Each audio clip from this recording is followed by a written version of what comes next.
This meeting is being recorded.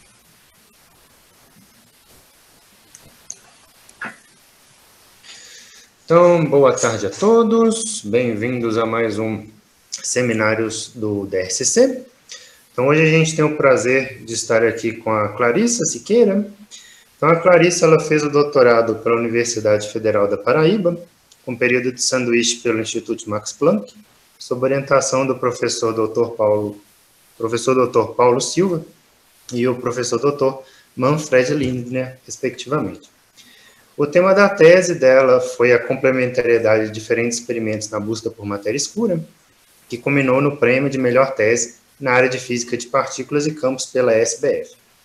Em seguida, a Clarissa fez o primeiro pós-doutorado no Instituto Internacional de Física, da UFRN, sob a supervisão do professor Farinaldo, e atualmente ela é pós-doutoranda no Instituto de Física da USP de São Carlos, sob supervisão do professor Dr. Vitor de Souza. E o principal foco da pesquisa dela é na busca indireta por partículas de matéria escura através de raios gama. Então, Clarissa, é um prazer ter você aqui hoje e sinta-se à vontade para começar quando quiser. Primeiramente, eu queria agradecer a vocês, ao Adriano e ao Guilherme, pelo convite, né? É um grande prazer falar um pouco sobre a minha pesquisa para vocês. E a ideia que eu quero passar para vocês nesse seminário é exatamente essa, da busca por partículas de matéria escura através de raios gama. Então, vocês conseguem ver meu mouse? Sim, conseguimos sim. Pronto. Então, aqui é basicamente o sumário da minha apresentação. A gente vai começar com uma pequena motivação. Em seguida, eu vou falar sobre dois experimentos que estão em fase de pesquisa ainda, em fase de construção, que são o SWGO e o CTA. Vou falar também sobre as evidências focadas para a questão das partículas de matéria escura.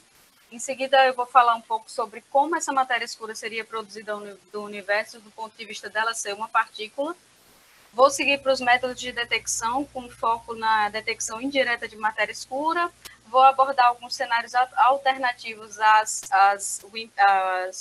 partículas, os candidatos padrões, né, que são as WIMPs. E, em seguida, eu vou para as minhas conclusões.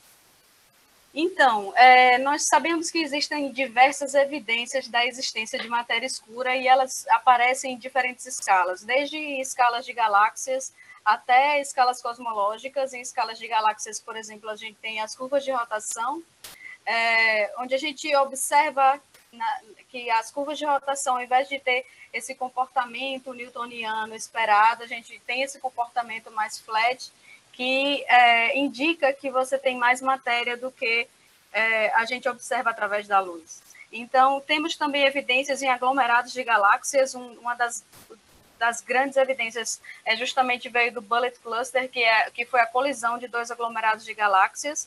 E, basicamente, o que está essa imagem que está mostrando para a gente é a emissão de raio-x devido à colisão dos gases dos aglomerados de galáxias. E você vê que basicamente, o centro de massa deles não coincide, né? Com o centro de massa estimado pelas lentes gravitacionais, que são essas curvas de nível que a gente está observando aqui. Então, essa é uma das fortíssimas evidências da existência de matéria escura. Aqui a gente pode observar que parte desse aglomerado passa um através do outro, praticamente sem interagir, e essa outra parte, que são os gases que a gente supõe que componham predominantemente os aglomerados de galáxias, eles demoram mais porque eles passam interagindo um com o outro e emitindo esse raio-x. Então, é interessante, essa evidência é bastante importante, principalmente pelo fato que ele descarta alguns possíveis candidatos a explicar esse problema da matéria escura, alguns possíveis modelos para explicar o problema da matéria escura. E a gente observa também que essa matéria escura aparece tanto na radiação cósmica de fundo, evidências dela. A gente consegue estimar atualmente com grande precisão a abundância de matéria escura no universo através do satélite Planck. E também a gente tem o processo de formação de estruturas, que o que a gente observa é que se a gente tivesse só matéria bariônica no universo, não as estruturas não se formariam no tempo hábil, no tempo que a gente observa no nosso universo. Demoraria muito mais tempo, porque a gente precisa desse potencial gravitacional extra lá no início do universo para que a matéria possa se aglomerar e formar estruturas. Então, essas evidências de matéria escura, como vocês podem ver, elas são bastante contundentes, elas aparecem em diferentes escalas, e é um problema que precisa ser resolvido. Então, como eu falei para vocês, principalmente o satélite Planck, ele fornece para a gente qual deve ser essa quantidade de matéria escura no universo hoje. Então, a gente tem que, basicamente, em torno de 27% do conteúdo energético do universo, ele tem que ser de matéria escura. Tudo que a gente observa no universo, planetas, estrelas, tudo isso compõe só 5% do conteúdo energético do universo. E o restante é a energia escura, que é ainda mais difícil de compreender do que a matéria escura, eu diria. Então, o foco desse seminário está justamente nessa matéria escura, e uma das formas que a gente tem de sondar, de tentar sondar a existência dessas partículas, de tentar detectar um produto dessas partículas, é através de raios gama. Basicamente, a gente tem que, em regiões de alta densidade de matéria escura, a gente pode ter uma aniquilação da matéria escura, sendo ela uma partícula, e esses produtos dessa aniquilação, os produtos estáveis, eles vão chegar até nós. E nós vamos observar através dos nossos telescópios terrestres. E esse vai ser um dos principais focos desse seminário. Então, eu trouxe essa imagem aqui para vocês, para mostrar para vocês que nós temos diferentes formas de olhar, por exemplo, para a nossa galáxia, para a Via Láctea, através de diversos comprimentos de onda.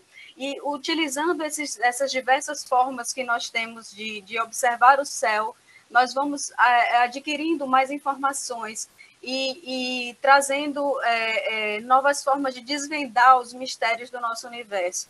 Essa última imagem aqui seria a nossa galáxia em raios gama, como vocês podem observar. Então, nós temos diversas formas de detectar, através de satélites, diretamente, que seria uma detecção direta desses raios gama, né, por exemplo, e tem os terrestres também, temos telescópios terrestres que também podem detectar essas partículas ou produto dos chuveiros, né, que nós chamamos, porque quando esses raios gama eles atingem a nossa atmosfera, eles interagem com a atmosfera e formam essas cascatas que podem ser detectadas por experimentos localizados aqui na Terra. Então, basicamente, como eu falei, tem duas formas de você detectar por esses raios gama. Pode ser de forma direta, como o Fermilat, que está localizado a 500 quilômetros acima do nível do mar, aproximadamente, e tem os chamados ground-based experimentos ground-based, que estão localizados aqui na Terra, e podem ser de dois tipos. Você tem os detectores de partículas, que eles estão localizados a uma mais alta altitude, e eles detectam diretamente esses raios cósmicos provocados pela interação desse raio gama com a atmosfera, e tem a indireta, que seria através da luz Cherenkov, dos produtos dessa aniquilação através dos nossos telescópios, localizados a aproximadamente 2 quilômetros acima do nível do mar. Então, esses diferentes métodos, eles sondam diferentes energias, e eles também têm um tempo de detecção diferente. Por exemplo, enquanto a detecção direta do raio gama via Fermi, por exemplo, ele pode detectar partículas durante todo o tempo, assim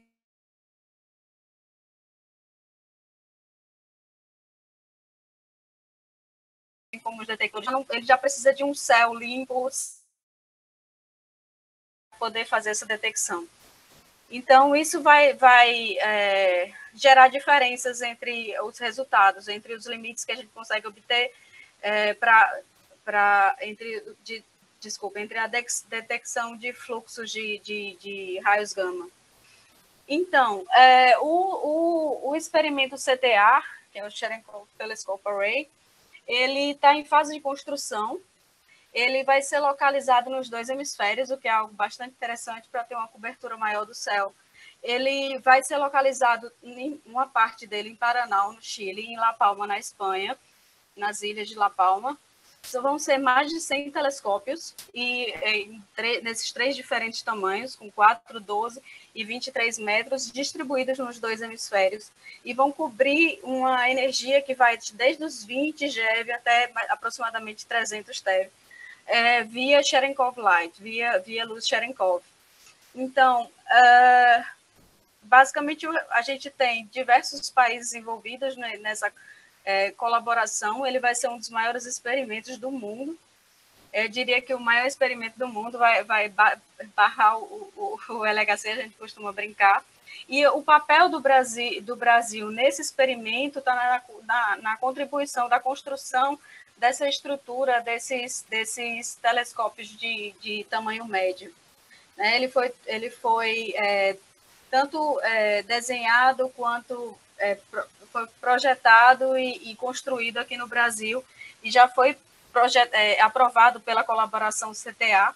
E, obviamente, a gente tem também um papel na parte teórica, né, contribuindo tanto com a parte de invariância de Lorentz, da violação da invariância de Lorentz e em matéria escura, por exemplo. Então, o outro experimento que eu queria falar para vocês é o SWGO. Ele ainda está em fase de pesquisa e desenvolvimento do projeto. Também está para ser construído aqui na América do Sul. Se eu não me engano, ele vai ser o primeiro detector de partículas construído aqui na América do Sul. Então, ele vai ser complementar aos experimentos atuais, por exemplo, o HAWC é um deles. Vocês podem ver aqui a região de cobertura do HAWC, toda essa região aqui, a azul mesclada, né? E toda o SWGO ele vai cobrir essa outra região aqui, em uma região que o HAWC não é capaz de cobrir. Também vai buscar por uma energia de centenas de GeV até centenas de TeV, com o método de detecção também via Cherenkov Light. A diferença é que aqui eles detectam diretamente chuveiros de partículas. É interessante, esses futuros experimentos, é interessante a gente ver o aumento que a gente vai ter em sensibilidade ao fluxo de raios gama. Por exemplo, aqui a gente tem a linha do HAWC, e aqui a gente tem a projeção do experimento SWGO aqui. Seria essa região amarela aqui. Então, ele vai aumentar em aproximadamente uma ordem de grandeza a detecção do fluxo de raios gama. Assim como o CTA, né? O CTA também vai ser capaz, cobrindo até uma região de mais baixas energias também, comparado ao SWGO. Então, basicamente, o grande objetivo desses experimentos é detectar justamente, observar raios cósmicos, a aceleração e transporte, monitorar esse céu. Eu perdi a tradução para o Transient Sky, mas tudo bem. Então, vai também sondar a física além do modelo padrão. Então, tanto violação de Lorentz, da invariância de Lorentz, como buracos negros primordiais e também matéria escura. E aqui a gente vai focar na parte da matéria escura, né? Como está bem claro desde o início do seminário. Então, basicamente, por que a gente acredita que matéria escura é feita de partículas?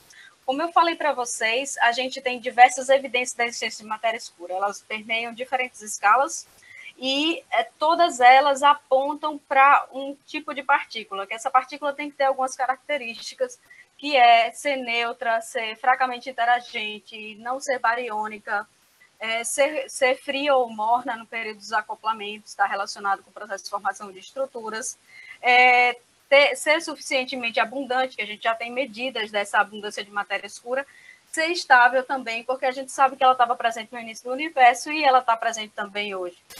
Então, os principais candidatos do ponto de vista de física de partículas são as partículas massivas fracamente interagentes, ou simplesmente o WIMPs, que a gente amplamente conhecido como WIMPs.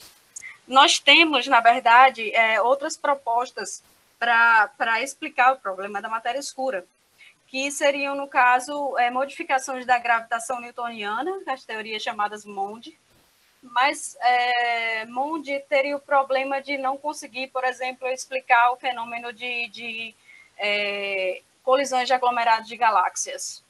E também temos os buracos negros primordiais, que também ficou bem mais em alta, né, por conta da detecção das ondas gravitacionais, mas se você vê o espaço de parâmetros das BBHs, dos primordial black holes, uma pequena fração, uma pequena região consegue fornecer a abundância correta de matéria escura, como dada pelo Planck. Então, a comunidade científica, de forma geral, aceita muito bem a ideia de que a matéria escura ela é feita de partículas. Então, um outro ponto que a gente tem que levar em conta é, Clarissa, você está dizendo que a matéria escura é uma partícula. Aí a primeira coisa que a gente olha é o modelo padrão da física de partículas. Ok. No modelo padrão da física de partículas, nós não temos candidato à matéria escura. A única partícula que preenche todos esses requisitos aqui, quer dizer, quase todos, seria o neutrino, né? Só que o neutrino, ele não se encaixa nesse perfil aqui, ele é uma matéria escura quente, e ele também não fornece a abundância correta de matéria escura, então já está descartado como possível candidato à matéria escura. Então, necessariamente, falar de matéria escura implica em você ter física além do modelo padrão. Assim como a física de neutrinos, por exemplo. Neutrinos no modelo padrão não tem massa, a gente precisa de algum mecanismo para gerar massa para esses neutrinos, e, inclusive, a gente pode conectar o problema da física de neutrinos com o problema da matéria escura. Então, temos que ter em mente que física de matéria escura, do ponto de vista de física de partículas, implica em física além do modelo padrão. Então, até agora eu falei sobre as evidências, falei que tem que ser uma partícula. A gente tem que ter em mente como essa partícula poderia ser produzida no universo. Então, basicamente, o que a gente faz, a primeira suposição é pensar que ela esteve presente com as outras partículas do modelo padrão no início do universo, e que em algum momento ela desacoplou do plasma, assim como as outras partículas do modelo padrão desacoplam. E aí a gente usa uma equação de Boltzmann para calcular essa abundância de matéria escura. Basicamente, como eu falei, a gente supõe que elas estão em equilíbrio no início do universo, que está representado justamente por essa linha reta aqui. Mas quando chega um certo momento, sendo a partícula de matéria escura mais pesada do que a partícula do modelo padrão, que é o mais comum, comumente aceito para uma partícula tipo WIMP, chega um ponto que as partículas do modelo padrão não têm mais energia suficiente para produzir partículas de matéria escura. Aí a gente tem essa diminuição na quantidade de matéria escura, até que o universo se expanda mais rapidamente do que a partícula de matéria escura possa interagir. Esse ponto exatamente marca o chamado desacoplamento da matéria escura. E a gente vê que essa quantidade ela depende diretamente da seção de choque de aniquilação da matéria escura. Então, esse é um ponto também bastante importante. Por quê? Porque a seção de choque necessária para que a gente forneça, para que a gente encontre a abundância de matéria escura fornecida pelo satélite Planck, está nesse valor de 3 × 10 a menos 26 centímetros cúbicos por segundo, que é a escala, basicamente está na escala eletrofraca. Então, houve um grande burburinho na comunidade quando se chegou a esse valor, porque nós tínhamos partículas supersimétricas como candidatos à matéria escura, que eram os neutralinos, e justamente eles forneciam a seção de choque nessa escala, na escala eletrofraca. Então, se pensou Esse ficou amplamente conhecido como milagre WIMP, né? Atualmente ainda é conhecido como o milagre WIMP, que se pensou que os neutralinos poderiam ser candidatos à matéria escura. Só que, na verdade, até hoje a gente não observou, né, nenhum sinal de supersimetria. Então, ficou o jargão milagre WIMP, e a gente ainda está esperando, né? Quem sabe os experimentos futuros, quem sabe futuramente no LHC a gente não observa algum sinal, mas eu diria que os neutralinos já estão numa situação bastante complicada, assim, já está praticamente excluído pelos experimentos atuais de busca por matéria escura. Então, falando sobre busca, né, sobre métodos de detectar essa matéria escura, basicamente nós temos 3 deles. Um deles é a detecção via colisor, via aceleradores de partículas, onde você pode ter a colisão de 2 prótons produzindo matéria escura no estado final, no meio de todas aquelas partículas que saem de uma colisão de próton-próton. Só que o que acontece? Como a matéria escura ela é muito fracamente interagente, ela simplesmente passa no detector sem interagir com nada, sem deixar rastro nenhum. E a gente basicamente infere que ali saiu uma partícula de matéria escura pela conservação da energia. Então, essa produção via colisores, via aceleradores de partículas, tem colocado vínculos sobre modelos de matéria escura. Então, o outro método seria a detecção direta, chamada detecção direta de matéria escura. A gente, como eu falei para vocês, a matéria escura está presente na nossa galáxia, então a gente espera que exista um halo de matéria escura na nossa galáxia. Então, é possível esperar que haja uma interação de uma partícula de matéria escura com os núcleos dos nossos detectores, que é basicamente o que está mostrado aqui nessa figura. Esse é um dos métodos atuais que tem colocado mais vínculos sobre os modelos de matéria escura, especialmente pelo Xenon One Ton, que é o experimento à base de xenônio, que inclusive já está na fase Xenon N-Ton. Então, eles têm colocado limites muito fortes sobre a seção de choque de espalhamento da matéria escura. E o outro método, o terceiro método que eu tenho para falar para vocês, que é o foco desse seminário, é justamente um método indireto, onde a gente espera que em regiões onde haja uma alta densidade de matéria escura, a gente possa ter uma aniquilação dessa partícula de matéria escura produzindo partículas do modelo padrão. E, no final das contas, o que a gente observa são os produtos estáveis dessa aniquilação, que pode ser fótons, neutrinos ou antimatéria. E o foco desse seminário vai ser justamente nos raios gama produzidos através dessa aniquilação. Então, como eu falei para vocês, região de matéria escura, produzindo partículas do modelo padrão, que vão hadronizar, vão se propagar e vão produzir pions de forma geral. E esses pions decaem, por exemplo, em raios gama, decaem também em neutrinos, decaem em antimatéria, e a gente observa esses produtos dessa aniquilação nos nossos telescópios terrestres. Então, quais seriam os principais ingredientes para essa busca indireta por matéria escura? Primeiramente, a gente vai ter que ter um alvo. Como eu falei para vocês, esse alvo, quanto mais alta a densidade de matéria escura nele, maior vai ser o fluxo que a gente vai observar.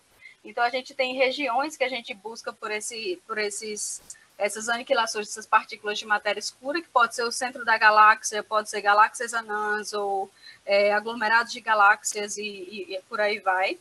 Nós precisamos ter um canal, escolher um canal, na verdade, se a partícula de matéria escura ela está se aniquilando em BB barra, em tal, em muons, em elétrons.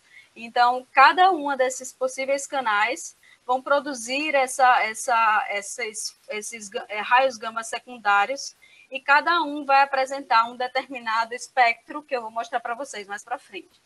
Então, também é importante a escolha desse canal. A gente tem que saber como a matéria escura está distribuída na nossa galáxia, principalmente quando a gente fala da nossa galáxia, porque nós precisamos temos perfis dessa distribuição da densidade de matéria escura na nossa galáxia. É importante enfatizar que a parte central da galáxia nós temos dificuldade de saber o comportamento dessa densidade, enquanto que nas partes mais externas da galáxia nós temos predições por conta da dinâmica das estrelas mesmo. Então, vocês vão ver que nos perfis de matéria escura, todos eles convergem para um mesmo valor. Para as regiões externas da galáxia, para as regiões internas, eles podem diferir bastante. Isso vai influenciar, por exemplo, quando a gente está olhando para o centro da galáxia. E a gente tem que olhar para qual estado final a gente está buscando, né? Olhar para raios gama, para neutrinos, para partículas carregadas. Além disso, a gente tem que levar em consideração também um background associado, qual o ruído associado a esse alvo que a gente está olhando para ele, e qual seria a energia que vai cobrir, né? Quais são os experimentos que estão mais habilitados para conseguir detectar esse produto dessa aniquilação de matéria escura que a gente está buscando.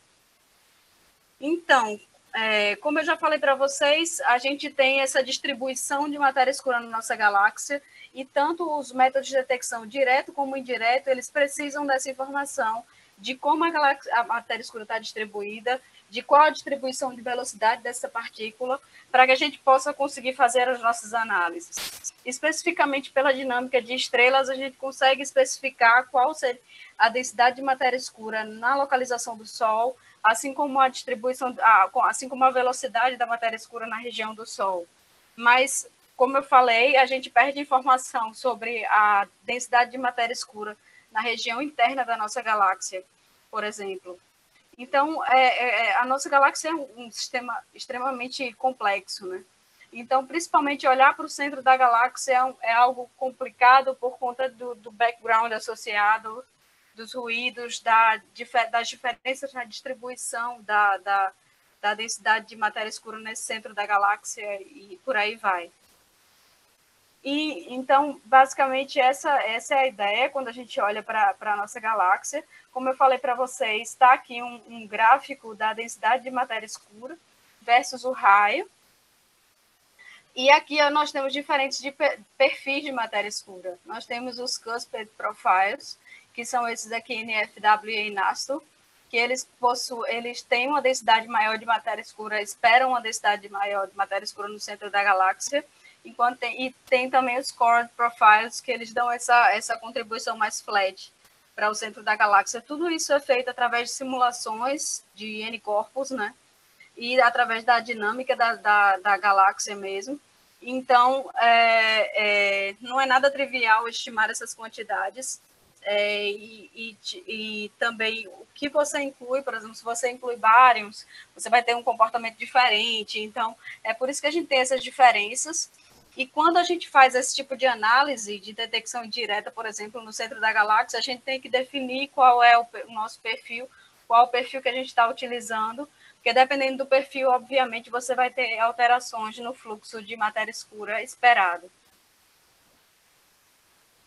Então, os alvos locais, basicamente, que nós temos são essas galáxias anãs e o centro galáctico, que no caso seria o halo galáctico.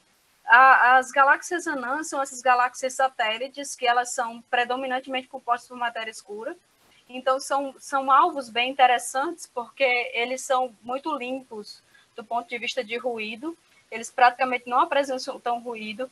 E o Fermilat, por exemplo, o experimento Fermilat, ele tem colocado os limites mais fortes atuais sobre a seção de choque de aniquilação da matéria escura, excluindo massas de matéria escura menores de 100 GeV, excluindo aquela seção de choque que eu falei para vocês no início, que ela fornece a abundância correta de matéria escura. Então, esses atualmente são os limites mais fortes que nós temos, vindos justamente de uma combinação das galáxias esféricas anãs. Então, temos também como alvo o centro da galáxia, como eu falei para vocês, é uma região mais problemática, mas ela possui uma vantagem muito grande, que ela possui esperado uma altíssima densidade de matéria escura, muito mais alta do que nas galáxias esféricas anãs. Então, excluindo essa região central da galáxia, com esse B menor que 0,3 graus, a gente consegue excluir justamente essa faixa amarela aqui que vocês estão vendo, que é essa região que fornece um grande ruído. Então, também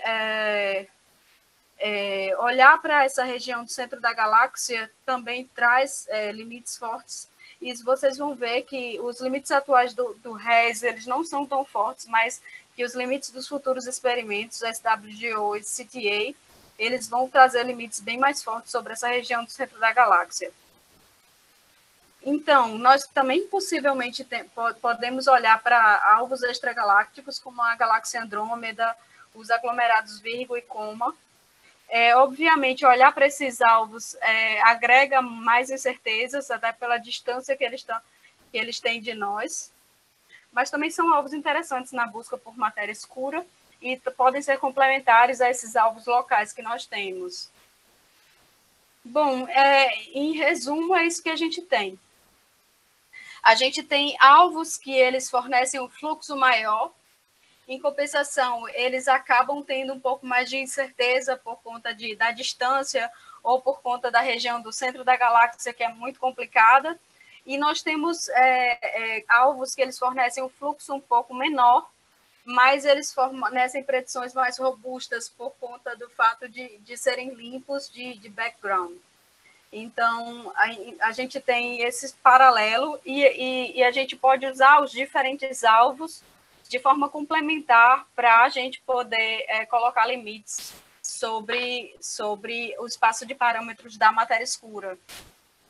Bom, sobre os possíveis estados finais. Então, como eu falei para vocês, nós temos dois tipos de estados finais, que seriam as partículas carregadas, mas o problema que eu diria das partículas carregadas é que elas são facilmente desviadas por campos magnéticos, então a gente perde essa direcionalidade, a gente perde informação sobre a localização da fonte.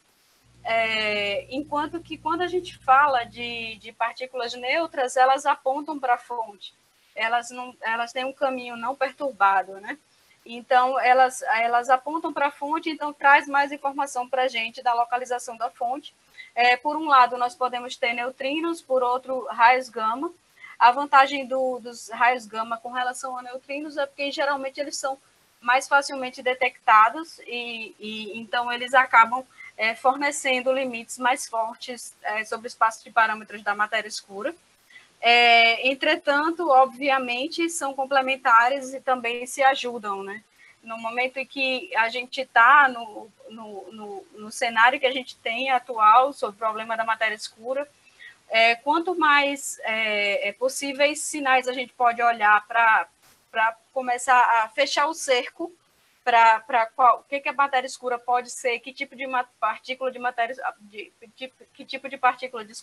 a matéria escura pode ser, melhor para desvendar esse mistério da matéria escura, obviamente, né? Então, como eu falei para vocês, a gente pode ter um background, deve ter, né, um background associado quando a gente tem nossos telescópios, a gente está observando possíveis sinais de matéria escura.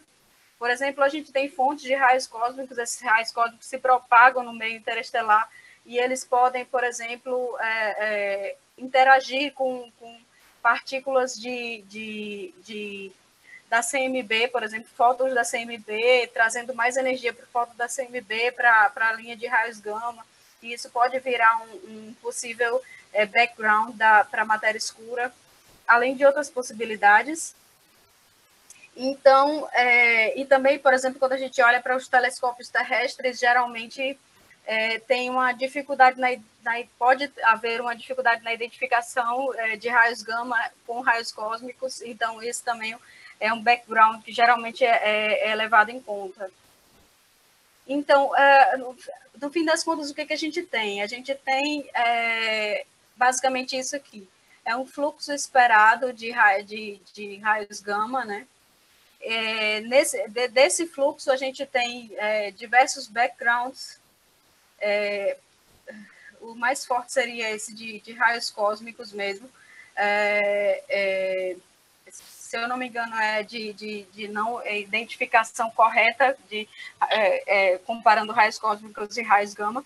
E a gente tem o fluxo esperado de matéria escura aqui embaixo de todo esse background associado, e a gente tem que achar uma forma de identificar o produto da aniquilação da nossa matéria escura. Basicamente, o fluxo de raios gama, ele é dado por essa expressão.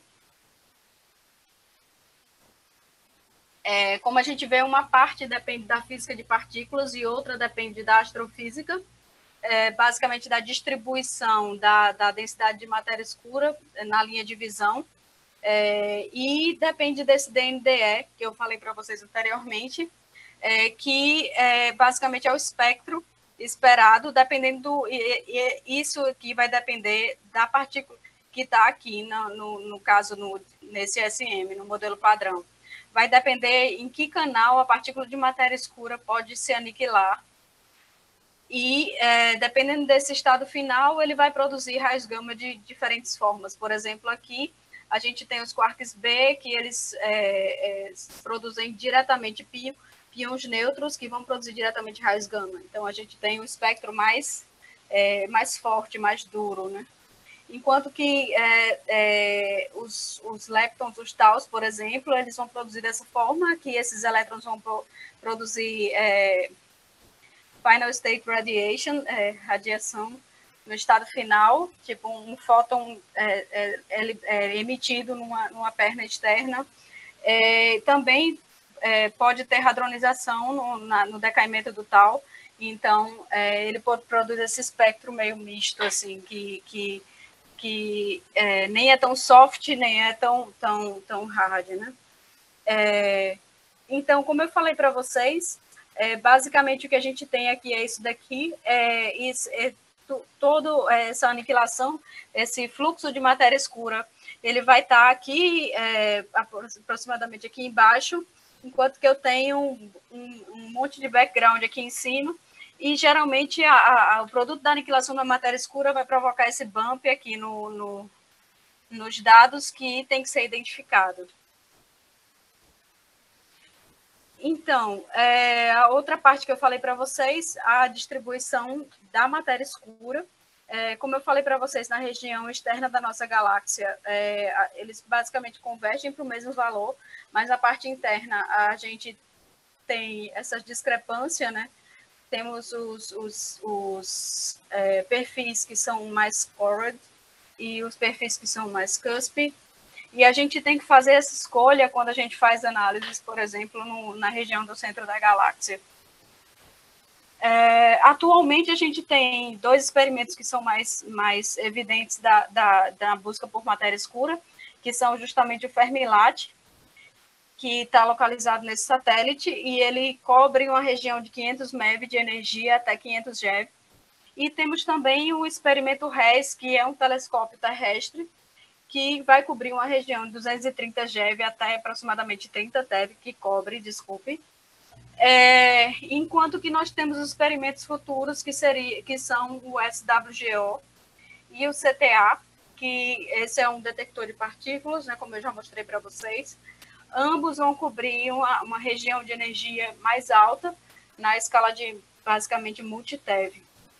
E os dois são complementares e os dois vão fornecer um grande aumento na sensibilidade, como nós vamos ver. Por exemplo, aqui eu tenho alguns resultados, aqui eu tenho os limites, né, fornecidos por experimentos atuais e pelos experimentos futuros. Por exemplo, aqui eu tenho no estado final tal, aqui BB barra, aqui WW. Essa linha azul aqui vai ser o Fermi-LAT. Essa linha verde vai ser o RES. A linha vermelha, o CTA, e a linha cinza vai ser o SWGO. Então, como a gente pode ver, tudo que está acima dessas linhas aqui está excluído para os experimentos atuais e vai ser sondado pelos experimentos futuros, que são o CTA e o SWGO. Então, atualmente, por exemplo, a gente tem que o Fermi ele fornece os vínculos mais fortes, olhando para Dwarf Spheroidal Galaxies. ele consegue excluir a região aproximadamente para massas menores que 100 GeV da seção de choque que fornece a abundância correta de matéria escura. Então, basicamente, os experimentos futuros, o CTA e o SWGO, eles vão ser capazes de sondar uma região muito mais larga que fornece a abundância correta de matéria escura, o que pode trazer para a gente uma esperança de uma possível detecção de um sinal de uma aniquilação de matéria escura, sendo a matéria escura na escala de multi-TeV, né? Então, bom, até agora eu falei para vocês de diversos limites sobre a matéria escura, né? Então, mas será que a gente observou algum sinal que pode vir da matéria escura?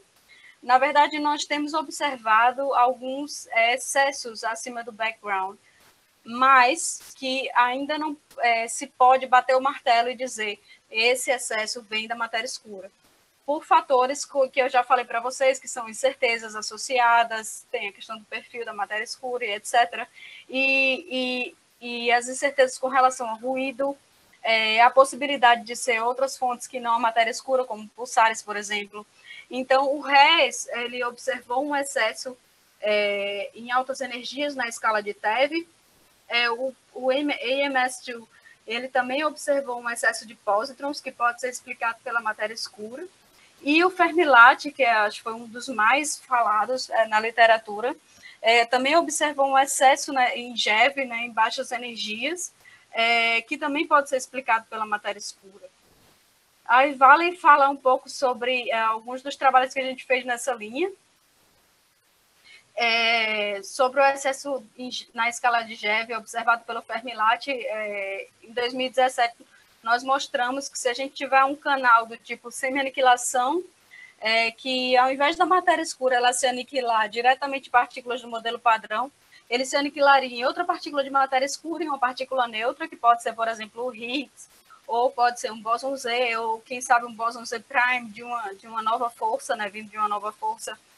E a gente mostrou que, por exemplo, o chamado semi-Higgs, que é matéria escura, produzindo matéria escura e Higgs, poderia fornecer um bom ajuste aos dados observados. Então, como eu falei para vocês, é possível que seja, existe até uma tendência de que esse sinal venha de uma aniquilação de matéria escura, mas ainda não se bateu o martelo com relação a isso. Quem sabe, a gente espera que os futuros experimentos venham trazer alguma luz a respeito desse problema, e venham identificar se realmente eles vêm de matéria escura ou se eles vêm de pulsares, por exemplo. O outro excesso é esse observado pelo RES na escala de TeV. Nós também mostramos que se a gente tem uma matéria escura que, ao invés de se aniquilar diretamente no modelo padrão, se aniquila em mediadores metaestáveis, produzindo partículas do modelo padrão no estado final, a gente também pode explicar esse excesso observado pelo RES, no caso com 4 Bs no estado final e 4 taus no estado final. Claro que você tem que escolher uns valores bem específicos de taxa de decaimento dessas partículas. Por exemplo, eu não lembro exatamente, mas é aproximadamente 50% a 50% em cada uma delas, que acaba fornecendo esse espectro no estado final.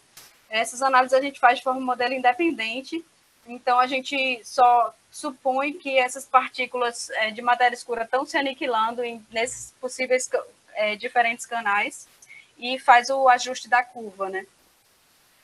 Bom, o outro excesso seria esse excesso de pósitrons. Também nós fizemos alguns trabalhos explicando esse excesso, aqui com matéria escura se aniquilando em neutrinos de mão direita e aqui nesses diferentes canais.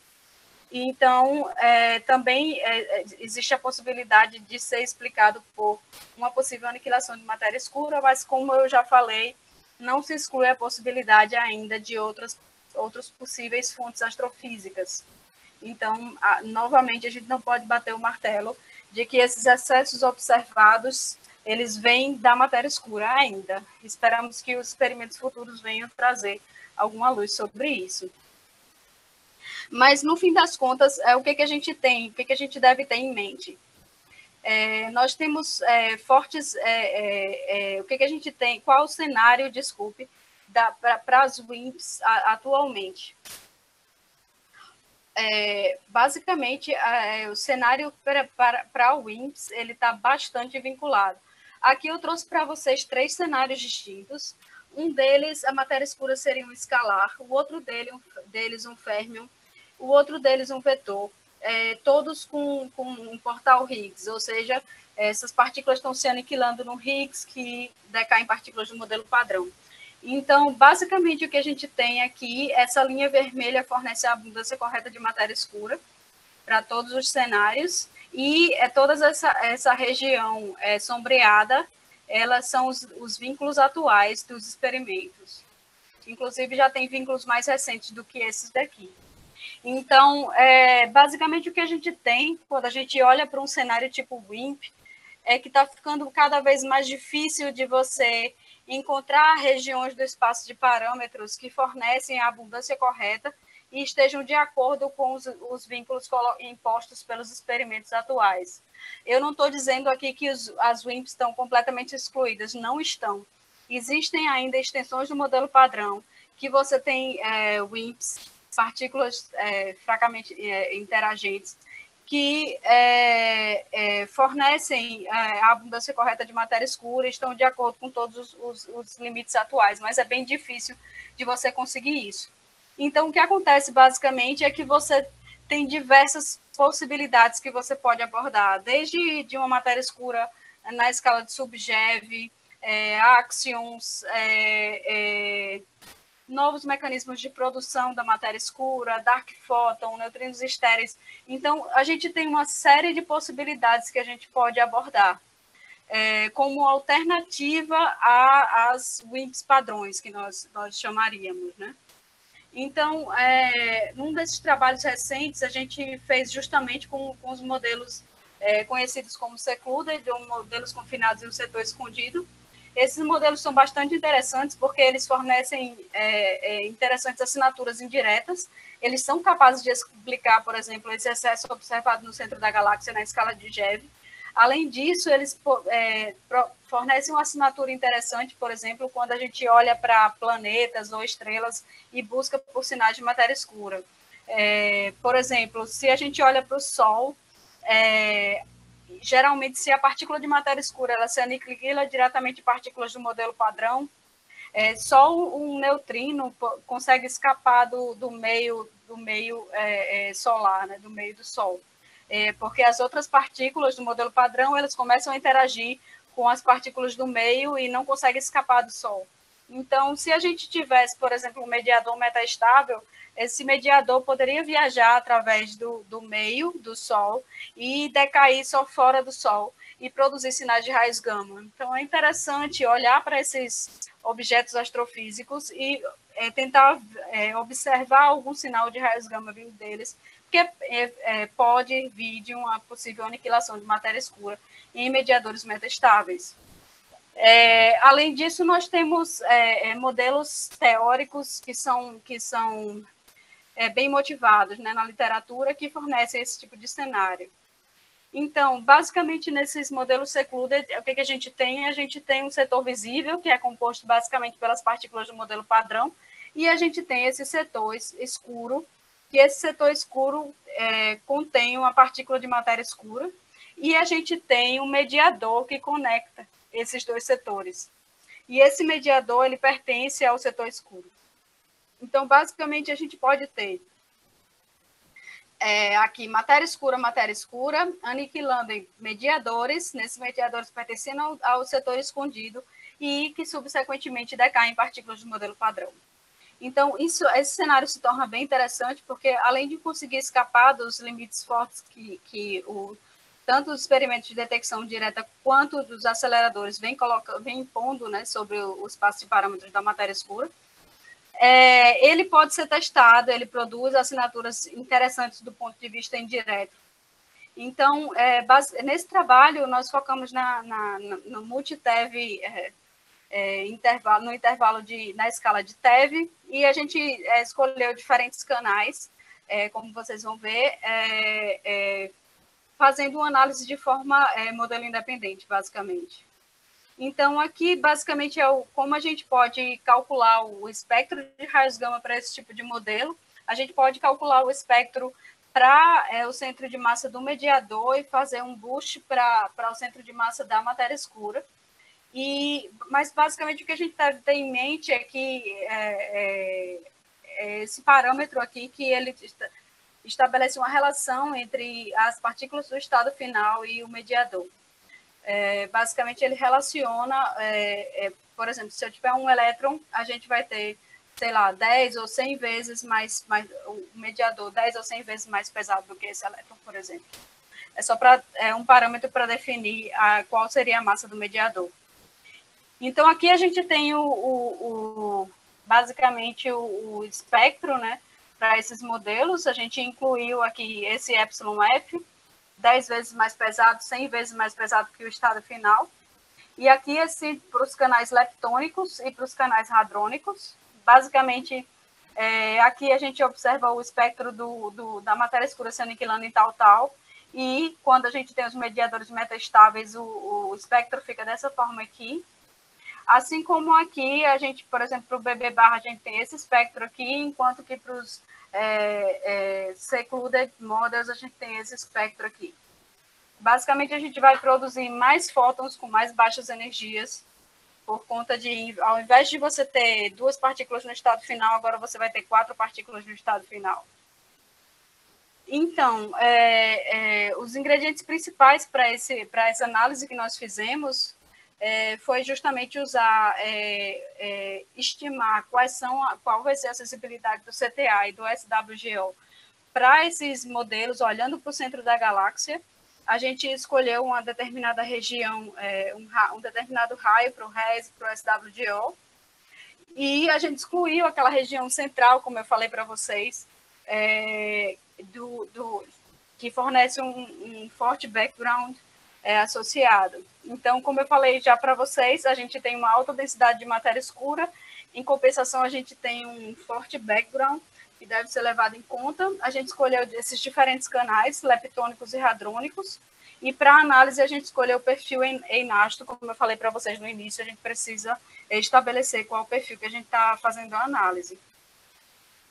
Então, basicamente, a gente uniu um trabalho anterior com o Fermilat, combinou resultados do RES, do SWGO e do CTA, para esses modelos, e basicamente esses são os resultados que a gente obteve.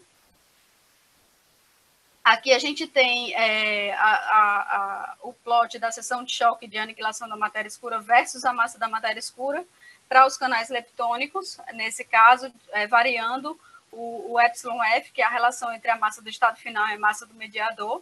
E o que a gente pode perceber aqui é que a gente tem um aumento grande na sensibilidade para esses experimentos futuros.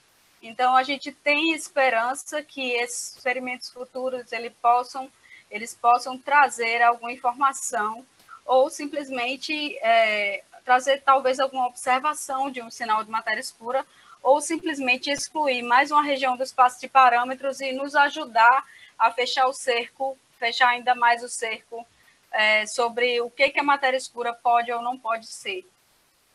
Então, aqui a gente tem o cenário para os quarks, geralmente fornecem limites mais fortes por conta de se aniquilar diretamente em pions, que produzem diretamente raios gama de altas energias, então produz um espectro mais duro.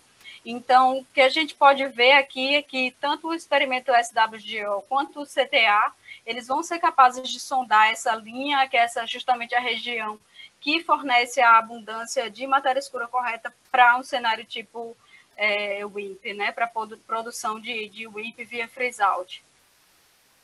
Bom, basicamente é isso. Então, eu vou para as minhas conclusões. A gente sabe que, atualmente, que o problema da matéria escura ele permanece como sendo um dos maiores mistérios que nós temos atualmente.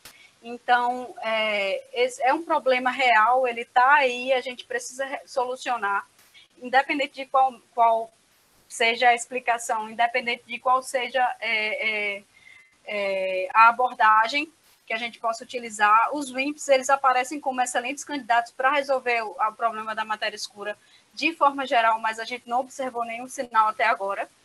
Então, nós temos diversos cenários alternativos que têm sido estudados na literatura, e um deles são esses modelos confinados no setor escondido. E aqui a gente utilizou justamente diferentes possíveis cenários, onde a gente pode usar os observatórios futuros para sondar esse tipo de matéria escura desses modelos tipo Secluded. Então, eu finalizo o seminário aqui. Eu só gostaria de deixar vocês com essa frase, que é uma frase de dois dos cabeças da busca por matéria escura atual, e ele diz justamente isso: The universe may contain matter that cannot be perceived by ordinary means. The introduction of new technology can reveal to us forms of matter that had previously been invisible.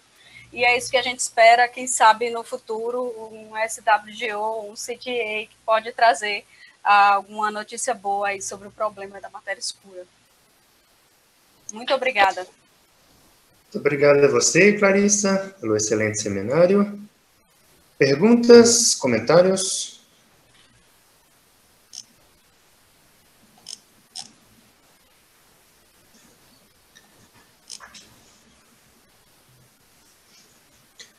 Bom, eu tenho... Bom, só enquanto o pessoal fica meio tímido no começo, é sempre assim. Eu tenho uma pergunta... Bom, tem algumas coisinhas. É só uma dúvida da região de TeV que você disse no final, que você Sim. disse que... Isso. O TeV, você se refere ao quê? O que é TeV? É o mediador que está TeV? O que é TeV? É a escala de massa da matéria escura. Tá. Na região de tera-electronvolt. Tá. Aí seria, porque igual você falou, seria o secluded, né? Mas aí é o mediador, aquele Vzinho seria em TeV, é isso? Exatamente. Não, Tá. no caso, a própria massa da matéria escura seria na escala de TeV e produzia mediadores que podem ter massa na escala de GeV, por exemplo, dependendo daquele parâmetro εf que eu mostrei para você, que relaciona a massa do estado final com a massa do mediador. Tá. Seria a matéria escura que vai gerar o mediador e do mediador vai decair no modelo padrão. Né? Exatamente. Tá. Não, legal.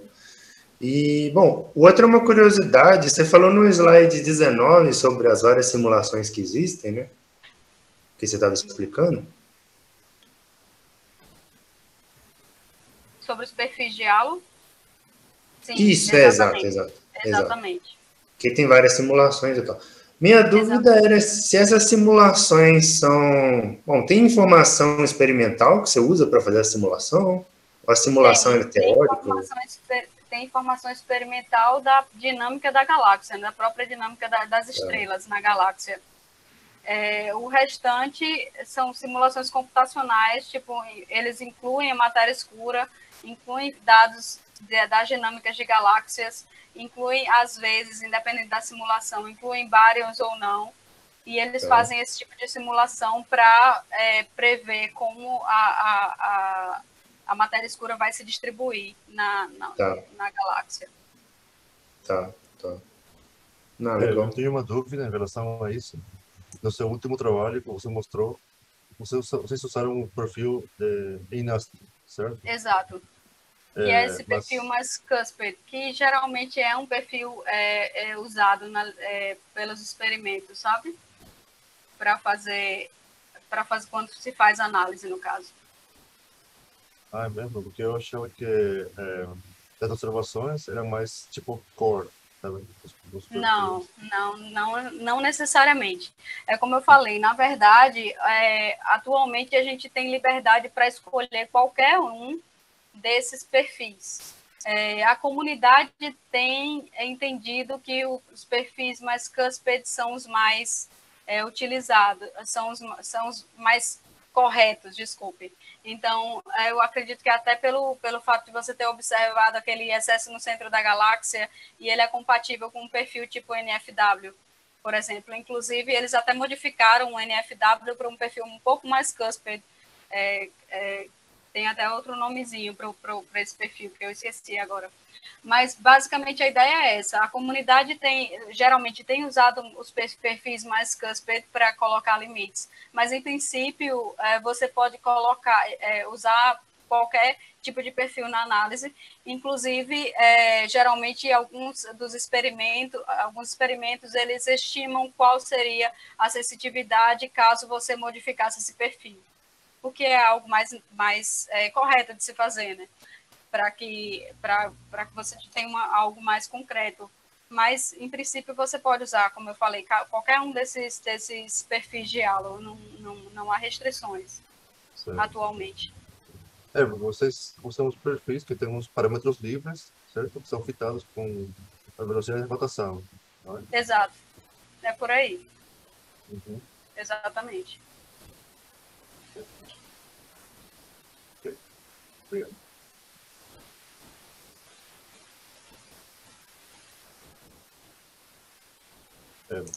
Mais perguntas? Sim.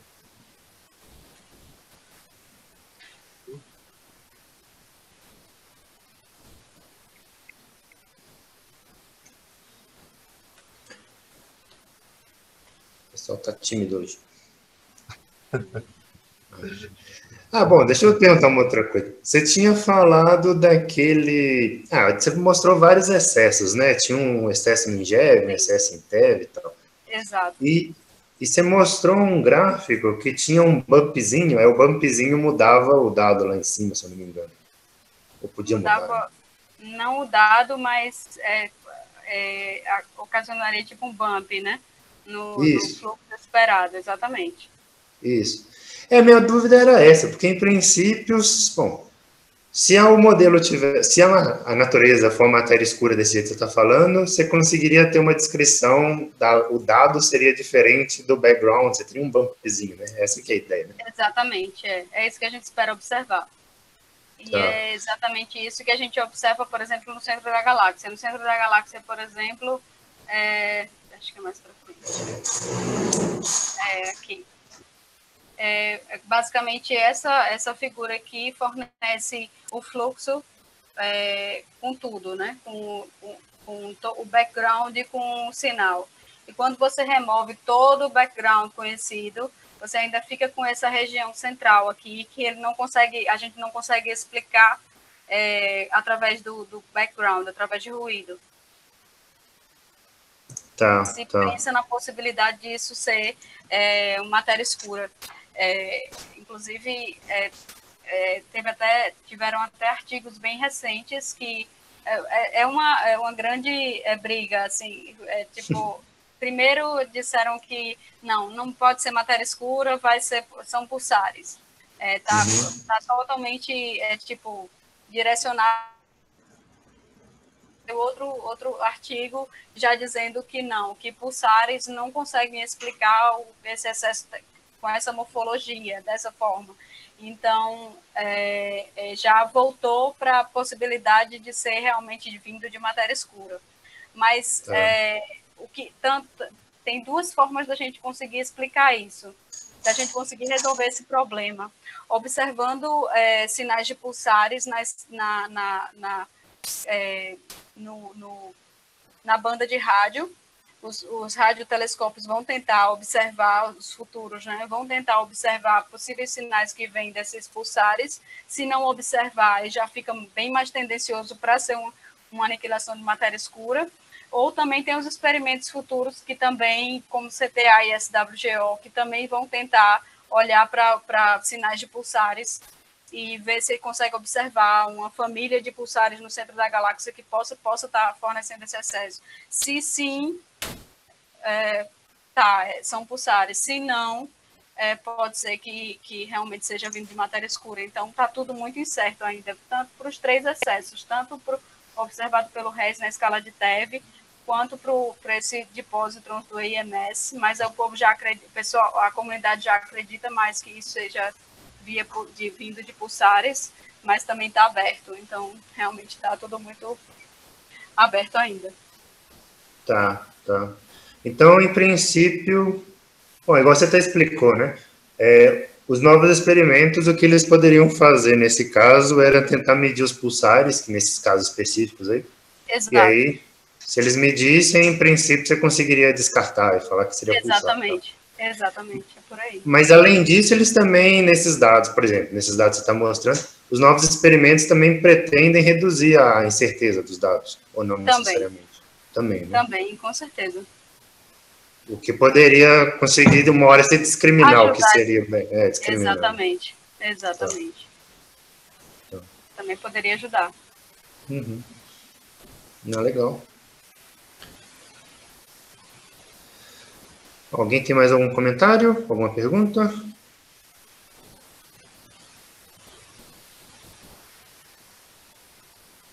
No caso, não. Pergunta, Pedro. Claro, Pedro, vai, diga. Não, uma dúvida que eu sempre tenho é sobre os mecanismos de produção da matéria escura nesses modelos específicos. Se todo o espaço de fase produz a abundância correta ou meio que, quando vocês testam esses modelos, vocês desvinculam o mecanismo de produção da busca por sinal de detecção? A gente desvincula. Geralmente, o que a gente faz quando a gente está fazendo análise de detecção indireta? A gente deixa o sigma V, que é a ação de choque de aniquilação, como parâmetro livre, assim como a massa da matéria escura, e faz o ajuste da curva para quão sensível o experimento vai ser para esses dados. Geralmente, para você obter a abundância de matéria escura correta, você tem que estar naquela região da escala eletrofraca ao redor de 3 vezes 10 a menos 26. Isso pode variar um pouco, mas não varia muito. Por exemplo, esse valor exato é para uma matéria escura de 100 GeV. Mas a ideia é essa, é que você, com os experimentos de detecção indireta, você desvincule completamente do mecanismo de produção, deixe a seção de choque como parâmetro livre e veja qual a região que esse experimento vai ser capaz de sondar. Legal, então assim, tem uma segunda pergunta que se tiver uma detecção, um sinal positivo, aí tem que ver se o mecanismo de produção funciona ou se é alguma coisa mais complicada, né, para gerar... Exato. Na verdade, é como esses experimentos eles estão buscando por sinais de partículas tipo WIMP mesmo, massa de matéria escura pesada, na escala de GeV, na escala de TeV.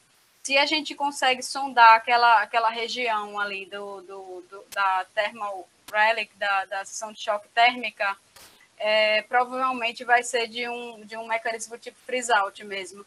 Porque um dos mecanismos alternativos que vem sendo amplamente estudados é o freezing, onde a gente supõe que não existe a matéria escura não está em equilíbrio, não existe no início do universo, e ela é produzida a partir das partículas do modelo padrão. Aí, para isso, a gente tem uma seção de choque muito menor de produção da matéria escura, seção de choque de aniquilação.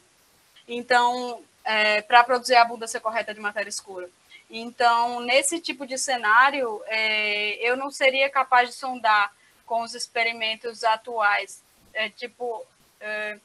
Tem alguns cenários, tipo freezing, que já está conseguindo sondar uma coisinha ou outra dos modelos, mas é bem difícil de conseguir sondar os experimentos de detecção indireta.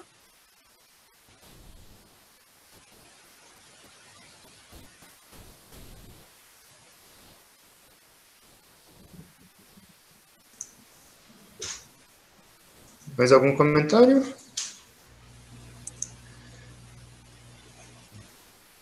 Caso não, agradecer a Clarissa novamente. Muito obrigado, Clarissa. E vou parar a gravação. Eu que agradeço pela oportunidade.